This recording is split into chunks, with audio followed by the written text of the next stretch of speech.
அனைவருக்கும் மாலை வணக்கம். இப்போது நாம் லைவ் டிவைன்ல புக் 2 சாப்டர் 16 பார்த்து கொண்டிருக்கின்றோம். தலைப்பு the integral knowledge and the aim of life, 4 theories of existence. Last செஷன்ல பேராகிராஃப் 3 and 4 பார்த்தோம். இந்த செஷன்ல மேற்கொண்டு தொடரலாம்.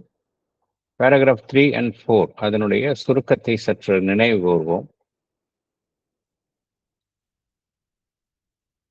பரம்பொருள்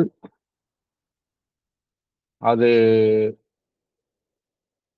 எவ்வாறு இருக்கின்றது என்றால், அது முழு முதலாக இருக்கின்றது, எதனையும் சார்ந்து இராமல் இருக்கின்றது. அதனால் தான் அதை நாம் தி அப்சல்யூட் என்று அழைக்கின்றோம். அப்சல்யூட் என்றால் அது தானாகவே இருப்பது, அது எதையும் சார்ந்து இராமல் இருப்பது. ஆனால் அதனுடைய வெளிப்பாடுதான் நாம் இருக்கும் இந்த உலகம். ஆகையினால் இந்த தி அப்சல்யூட், அந்த பரம்பொருள், அது 2 விதமாக தன்னை வெளிப்படுத்திக் கொள்கின்றது. It manifests itself in 2 terms என்று பகவான் குறிப்பிடுகின்றார். அது என்ன அப்படின்னா, ஒன்று பீயிங் அப்படிங்கிறார், மற்றொன்று பிகமிங் அப்படிங்கிறார். பீயிங் என்றால் என்ன அர்த்தம்? அதனுடைய ஃபண்டமெண்டல் வாய்ஸ், அதாவது அதனுடைய அடிப்படை தன்மை, தன்னை வெளிப்படுத்திக் கொள்ளாத தன்மை பீயிங் அப்படிங்கிறோம். பிகமிங் அப்படின்னா, அது தன்னை வெளிப்படுத்திக் கொள்ளும் பொழுது எதுவாக வெளிப்படுத்திக் கொள்கின்றதோ அதுவாகவே அது ஆகிவிடுகின்றது. அதுதான் பிகமிங். ஸோ 2 நிலைகளில் அது காணப்படுகின்றது. பரம்பொருள் தன்னை 2 நிலைகளில் காணப்படுகின்றது, வெளிப்படுத்திக் கொள்கின்றது. இந்த 2 நிலைகள் வெறும் ஏன் அவ்வாறு இருக்க வேண்டும்? வெறும் தன்னை வெளிப்படுத்திக் கொள்ளாமலே அந்த பீயிங் அந்த நிலையிலேயே இருந்து விடலாமே என்றால், அவ்வாறு இருந்தால் நம்மால் இந்த உலகத்தை விளக்க முடியாது. இந்த உலகம், இந்த பிரபஞ்சம், அதெல்லாம் என்ன? அதனுடைய வெளிப்பாடு தான் இந்த உலகம். அது வெளிப்பாடுதான் இந்த உலகம் என்ற உண்மையை நாம் ஏற்றுக்கொள்ளும் பட்சத்துல, அதனுடைய இந்த பரம்பொருளுடைய 2வது அம்சமான பிகமிங், வெளிப்பட்டிருத்தல் என்பதையும், வெளிப்பட்டிருப்பதும் அதனுடைய மற்றொரு அம்சம் என்பதை நாம் ஏற்றுக்கொள்ள வேண்டும். சோ அதனால்தான் பகவான் என்ன சொல்கின்றார்? அடிப்படையாக இருப்பது, ஃபண்டமெண்டல் ரியாலிட்டி எதுனா த பீயிங் தான். பிகமிங் அப்படிங்கிறது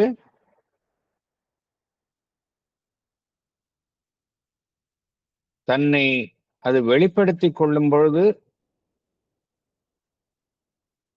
அதன் காரணமாக ஏற்படுவதுதான் அந்த பிகமிங் என்பது, இஃபெக்சுவல் ரியாலிட்டி என்று பகவான் குறிப்பிடுகின்றார். 2மே ஒரே மெய்மைதான், ஒரே மெய்மை, டிவைன் தான். 2 டிவைனுடைய 2 விதமான பாய்ஸஸ், நிலைப்பாடுகளை தான் குறிப்பிடுகின்றார். பீயிங் என்பது ஃபண்டமெண்டல் ரியாலிட்டி, பிகமிங் என்பது இஃபெக்சுவல். இஃபெக்சுவல் என்ன அர்த்தம்? ஒன்றை செயல்படுத்துவதன் மூலமாக தன்னை வெளிப்படுத்திக் கொள்ளுதல், இஃபெக்சுவல் ரியாலிட்டி அப்படிங்கிறார்.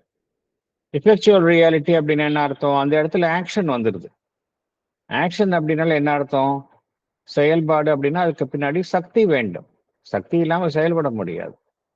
அதனால்தான் இந்த பிகமிங் என்பது ஒரு செயல்படும் சக்தி. செயல்படும் சக்தி அந்த அந்த பரம்பொருளினுடைய வெளிப்பாடாக ஏற்படும் ஒரு செயல்படும் சக்தி. அதனுடைய ஒரு ஆக்க சக்தி, அது கிரியேட்டிவ் எனர்ஜி, ஆக்க சக்தி தான் இந்த பிகமிங் என்பது. தன்னுள் இருக்கக்கூடிய ஒன்றை அது தன்னை அந்த பரம்பொருள் வெளிப்படுத்திக் கொள்கின்றது. அவ்வாறு வெளிப்படுத்திக் கொள்ளும் பொழுது என்ன நடைபெறுகின்றது என்றால், மாற்றங்களை தொடர்ந்து அது தன்னை வெளிப்படுத்திக் கொள்கின்றது. எவ்வாறு வெளிப்படுத்திக் கொள்கின்றது? மாற்றங்களை உடைய வடிவங்கள், செயல்முறைகள், இவையெல்லாம் எதிலிருந்து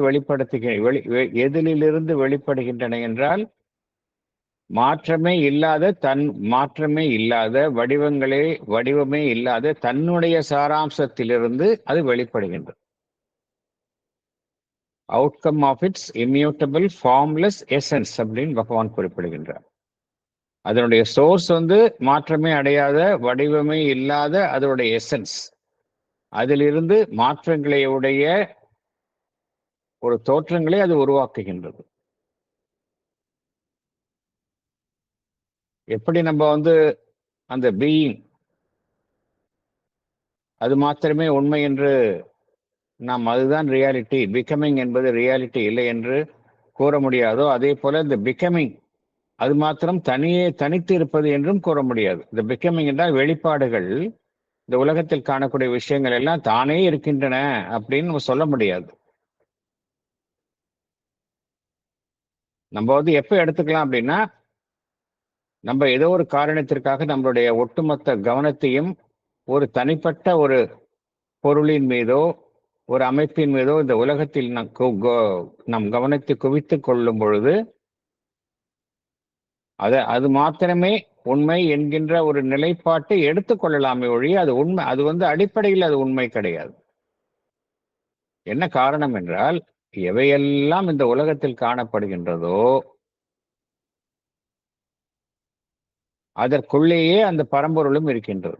ஆகையினால் இந்த பீயிங் அண்ட் பிகமிங் அப்படின்னு சொல்லக்கூடிய விஷயங்கள்லாம் இந்த ரெண்டு அம்சங்களும் தனித்தனியே இருப்பது கிடையாது. இந்த ரெண்டு அம்சங்களும் தனியே இருப்பது, ஒன்றை விட்டு ஒன்று பிரிந்து இருக்கவே முடியாது. Being is not separate from the becoming அப்படிங்கிறார். எல்லாத்துலேயும் அதுதான் இருக்கு அப்படிங்கிறார். நம்ம பார்க்கக்கூடிய உலகத்தில் பார்க்கக்கூடிய எல்லா விஷயத்திலையும் அந்த பரம்பொருள் இருக்கின்றது, பிரசன்ட் இன் இட் அப்படிங்கிறார். கான்ஸ்டிடியூட்டிவ் ஆஃப் இட், அதனால் அதை உருவாக்குகின்றது, அதனுடைய மூலப்பொருளாக அதை உருவாக்குவது எது இருக்கின்றது என்றால் அந்த பரம்பொருள் தான்.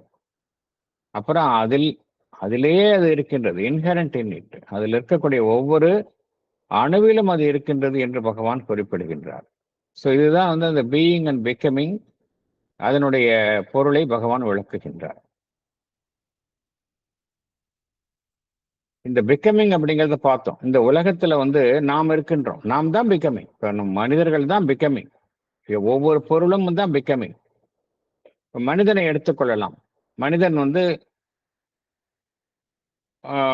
அந்த பரம்பொருளினுடைய வெளிப்பாடு என்பதை அறிகின்றோம். ஸோ நம்ம ஒவ்வொரு மனிதனும் அந்த பரம்பொருளினுடைய வெளிப்பாடு தான். ஒவ்வொரு மனிதனையும் நாம் பிகமிங் என்று கூறலாம். எவ்வாறு ஒரு மனிதன் அதாவது அந்த பிகமிங் என்று கூறக்கூடிய அந்த வெளிப்பட்டு இருக்கும் மனிதன் எவ்வாறு தன்னை முழுமையாக அறிந்து கொள்ள முடியும்?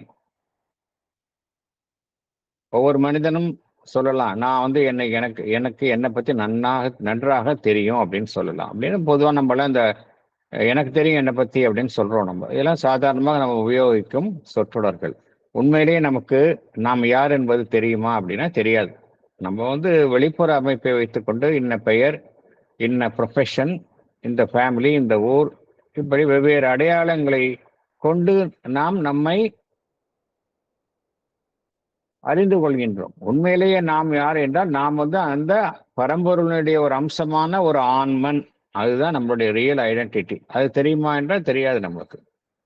ஆகையினால என்ன சொல்றார் பகவான், நீங்க மாதிரி உலகத்துல வெளிப்பட்டு இருக்கும் ஒவ்வொன்றும் தன்னை முழுவதுமாக அறிந்து கொள்ள வேண்டும் என்றால் தனக்குள்ள இருக்கக்கூடிய அந்த பரம்பொருளை அறிந்து கொள்வதன் மூலமே தன்னை முழுவதுமாக அறிந்து கொள்ள முடியும். ஒவ்வொரு மனிதனும் எடுத்துக்கொண்டால் அவனுக்குள்ள அந்த ஆன்மன் இருக்கின்றது. அந்த ஆன்மன் என்பது அந்த டிவைன், அந்த பரம்பொருளினுடைய ஒரு பொறியாக அவனுள்ளேயே சாநித்தியமாக இருக்கின்றது. அதை அறிந்து கொள்ளும் பொழுதுதான் ஒரு மனிதன் தன்னை அறிந்து கொள்ள முடியும். அதை அறிந்து கொள்ளாமல் அந்த மனிதன் தன்னை அறிந்து கொள்ள முடியாது. ஆகையினால்தான் பகவான் என்ன கூறுகின்றார், becoming can only know itself wholly when it knows itself as being. நானும் அந்த பரம்பொருள் தான் அப்படிங்கிறத அனுபவபூர்வமாக உணரும் பொழுதுதான் ஒரு மனிதன் தன்னைத்தானே அறிந்து கொள்ள முடியும் அப்படிங்கிறார். இதனால என்ன நடைபெறுகின்றது என்றால், இந்த ஆன்மன் தன்னை குறித்த அந்த ஞானத்தை அடைகின்றது, செல்ஃப் நாலேஜ். தன்னை குறித்த அந்த நாலேஜ், செல்ஃப் நாலேஜ் அடைந்து விட்டால் என்ன ஆகும்? அது பரம்பொருளுடைய ஒரு பொருள், ஒரு அங்கம், ஒரு அம்சம் என்பதை அறிந்து கொள்கின்றது. உடனடியாக அதுக்கு என்ன தோன்றும்? எந்த அனுபவம் ஏற்படும்? தான் அழிவற்றது என்கின்ற உண்மை அதற்கு புலப்படும். உடனடியாக அதுதான் நெக்ஸ்ட் ரியலைசேஷன். அதுதானே, as long as we identify with our mind, life and body, நம்ம என்ன நினைக்கிறோம்? அழிவுக்கு உட்பட்டவர்கள் அப்படின்னு நினைக்கிறோம். The moment we identify with our psychic being or soul, நாம் we are immortal அப்படிங்கிற ஒரு உண்மையை அறிகின்றோம். ஏன் அவ்வாறு அறிகின்றோம் என்றால், நாம் அந்த ஒப்புயர்வற்ற அந்த பரம்பொருள், அந்த அப்சல்யூட் சுப்ரீம், அதுதனுடைய ஒரு பகுதிதான் நாம் என்பதை அறிகின்றோம். அதனுடைய அம்சமான அந்த எல்லையற்ற தன்மையையும் சாஸ்வத தன்மையும் நாம் உணர்கின்றோம். ஒன்ஸ் இந்த ரியலைசேஷன் வந்தது அப்படின்னா, அந்த ரெண்டு எல்லையற்ற தன்மையும் சாஸ்வத தன்மையும் கொண்ட அந்த அனுபவம் ஒருவருக்கு கிட்டும். இந்த நாம் யார் என்பதை அறிந்து கொள்வது, நாம் அந்த பரம்பொருளினுடைய ஒரு பகுதி, பரம்பொருள் தான் நம்மின் மூலமாக வெளிப்படுகின்றது என்பதை அறிந்து கொள்வதுதான் வாழ்வினுடைய ஒப்புயர்வற்ற இலக்காக வேண்டும் என்று பகவான் குறிப்பிடுகின்றார். அதுதான் நம்மளுடைய ஜீவனினுடைய உண்மை. ஆகையினால் அதுதான் நம்முடவே இருக்கக்கூடிய வாழ்வினுடைய இலக்காக வேண்டும் என்று பகவான் குறிப்பிடுகின்றார். இந்த ஆன்மன் தன்னை முழுவதுமாக அந்த பரம்பொருளுடன் அடையாளம் கண்டிருக்கும் அந்த உண்மைதான் எதற்கு காரணமாக இருக்கின்றது என்றால், அந்த ஆன்மன் தன்னை வெவ்வேறு பிறவிகளின் மூலம் வெளிப்படுத்திக் கொள்வதற்கு காரணமாக இருக்கின்றது. இந்த உண்மைதான் அதனுடைய வெளிப்பாட்டிற்கு, ஆன்மனினுடைய வெளிப்பாட்டிற்கு காரணமாக, அடிப்படை காரணமாக இருக்கின்றது. அதற்கான வெளிப்பாட்டிற்கான தேவையையும் அதுதான் உருவாக்குகின்றது. ஆன்மன் எதற்காக அந்த பரிணாமத்தில் ஈடுபட்டு தன்னை வெளிப்படுத்திக் கொள்ள வேண்டும் என்பதற்கான தேவையையும் இந்த உண்மைதான் ஏற்படுத்துகின்றது. அது மாத்திரமல்ல, ஒவ்வொரு சடப்பொருளையும் உள்ள ஒரு மறைந்திருக்கக்கூடிய ஒரு சக்தி இருக்கின்றது. அந்த சக்தியுடைய வெளிப்பாட்டிற்கும் அதுதான் காரணமாக இருக்கின்றது. ஒவ்வொரு வாழ்வையும் எடுத்துக்கொண்டால் ஒவ்வொரு வாழ்விற்குள்ளேயும் ஒரு உந்துதல் இருக்கின்றது. தன்னை வெளிப்படுத்த வேண்டும், ஒன்றை அடைய வேண்டும், ஒன்றை நாட வேண்டும் என்கின்ற ஒரு உந்துதல் இருக்கின்றது. அதற்கும் இந்த உண்மைதான் காரணமாக இருக்கின்றது. ஒவ்வொரு மனதையும் எடுத்துக்கொண்டால் ஒரு சங்கல்பம் இருக்கின்றது, ஒரு நோக்கம் இருக்கின்றது, முயற்சி இருக்கின்றது. அதற்கும் இதுதான் காரணமாக இருக்கின்றது. ஆகையினால பகவான் என்ன கூறுகின்றார்? இறுதியாக ஒரு அற்புதமான ஒரு வாக்கியத்தை பகவான் குறிப்பிடுகின்றார். என்ன அப்படின்னா,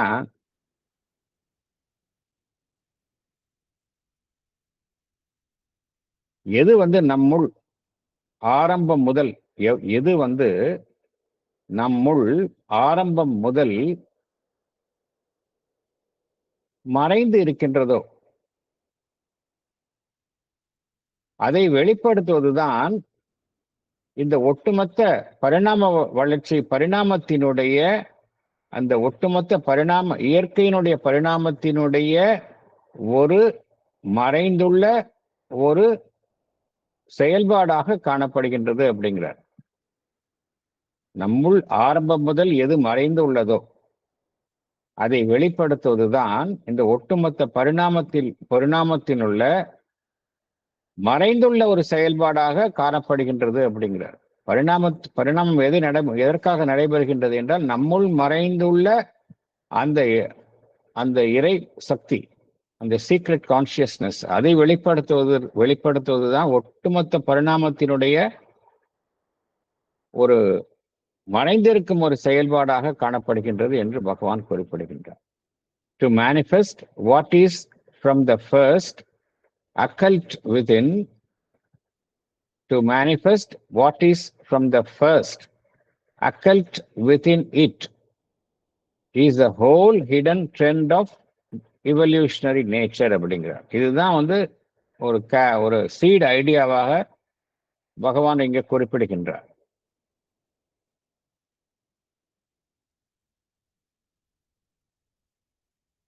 அடுத்தது என்ன ஒரு உண்மையை அறிந்து கொள்ள வேண்டும் என்றால்,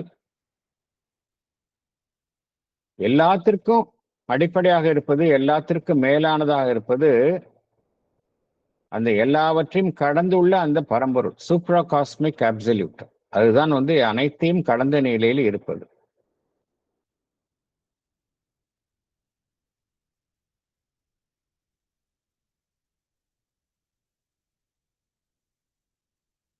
அதே சமயம் நம்ம என்ன உண்மையை அறிந்து கொள்ள வேண்டும் என்றால், இந்த வெளிப்பட்டு இருக்கும் நிலை, எப்படி அப்சல்யூட் என்பது அனைத்தையும் கடந்த நிலையில் இருக்கின்றது, அது உண்மை என்பதை ஏற்றுக்கொள்கின்றோமோ, அதே போல இந்த வெளிப்பட்டு இருக்கும் நிலை, இந்த பிரபஞ்சம், இந்த உலகம், அதில் காணக்கூடிய விஷயங்கள் எல்லாமே பார்த்தோம் அப்படின்னா அதுவும் உண்மைதான். அதுவும் உண்மைதான். அதுவும் அந்த எல்லையற்ற தன்மை, சாஸ்வத தன்மையை தன்னுள் கொண்டிருப்பதுதான். இந்த உண்மையையும் நாம் ஏற்றுக்கொள்ள வேண்டும்.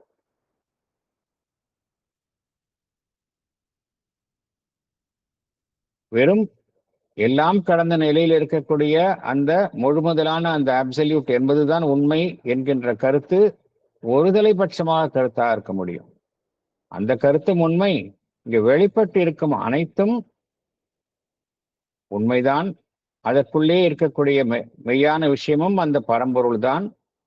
அந்த பரம்பொருளினுடைய எல்லையற்ற தன்மையும் சாஸ்வத தன்மையும் இங்கு உலகத்தில் காணக்கூடிய அனைத்தினுள்ளும் இருக்கின்றன என்பதும் உண்மைதான்.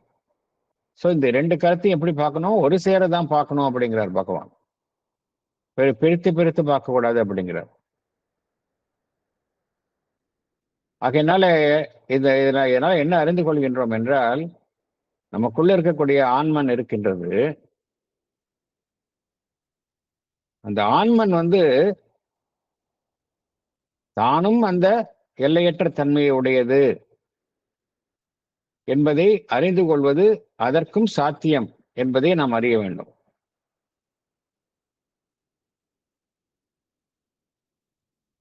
என்ன உண்மையை அறிந்து கொள்ள முடியும் அப்படின்னா, நமக்குள்ள இருக்கக்கூடிய ஆன்மன் அந்த பரம்பொருளை சார்ந்தது. அந்த பரம்பொருள் பார்த்தோம் அப்படின்னா அதனுடைய சாராம்சத்துல அது எல்லையற்ற தன்மையை உடையது. ஆனால் நம்முடைய ஆன்மன் எப்படி எதனுள் காணப்படுகின்றது? எல்லைக்குட்பட்ட அம்சத்தின் மூலமாகத்தான் தன்னை வெளிப்படுத்திக் கொள்கின்றது. அவ்வாறு இருந்தாலும் எந்த உண்மையை அந்த ஆன்மன் அறிந்து கொள்ள முடியும் என்றால், அந்த எல்லையற்ற தன்மைதான் எல்லைக்குட்பட்ட தன்மை மூலம் தன்னை வெளிப்படுத்திக் கொள்கின்றது என்கின்ற உண்மையை அந்த ஆன்மன் அறிந்து கொள்ள முடியும் என்று பகவான் குறிப்பிடுகின்றார். அது மாத்திரமல்ல, அந்த பரம்பொருள் காலத்தை கடந்த நிலையில் இருக்கின்றது, சாஸ்வதமான நிலையில் இருக்கின்றது. ஆனால் இந்த ஆன்மன் காலத்திற்கு உட்பட்ட அமைப்பின் மூலமாக தன்னை வெளிப்படுத்திக் கொள்கின்றது. ஆகையினால் மற்றொரு உண்மையையும் அது அறிந்து கொள்ள முடியும். என்னவென்றால், காலத்திற்கு அப்பாற்பட்ட சாஸ்வதமான அம்சம்தான் காலத்திற்கு உட்பட்ட அமைப்பின் மூலம் தன்னை வெளிப்படுத்திக் கொள்கின்றது என்கின்ற இரண்டு உண்மைகளையும் ஒரு ஆன்மன் அறிந்து கொள்ள முடியும் அப்படிங்கிறார் பகவான். இதுதான் அந்த பரம்பொருளினுடைய வெளிப்பாட்டினுடைய ஒரு இறுதி கட்டமாக இருக்கும், முழு நிறைவான ஒரு இறுதி கட்டமாக இருக்க முடியும் அப்படிங்கிறார் இந்த ரியலைசேஷன்.